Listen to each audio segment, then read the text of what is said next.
अगर इस लोक के साथ साथ अपने परलोक को भी संवारने की कामना है तो सावन के महीने में किसी एक व्रत का पालन अवश्य करें। ये दिन भर भोजन न करना भी हो सकता है या भोजन के समय मौन व्रत रखें तो भी एक प्रकार का व्रत ही है। और अगर सावन के महीने में अपनी किसी प्रिय वस्तु का त्याग करके उसे भगवान भोलेनाथ को अर्पित करते हैं तो परम गति मिलती है और हमारे सत्कर्मों का फल कई गुना बढ़ जाता है।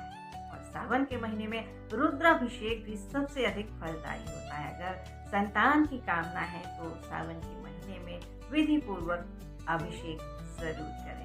इसके अलावा ब्राह्मण भोज या फिर नाग पूजा और दान का बहुत महत्व है।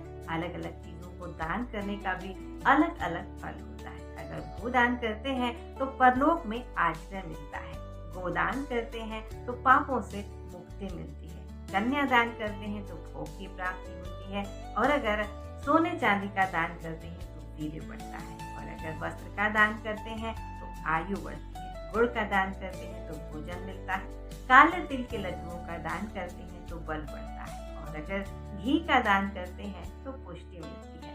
इस तरह से हर चीज दान करने का भी अलग अलग फल होता है और महत्व होता है। तो सावन के महीने में इन उपायों को करके अपने जीवन को सफल बना सकते हैं और अपने लोक परलोक को संवार सकते हैं।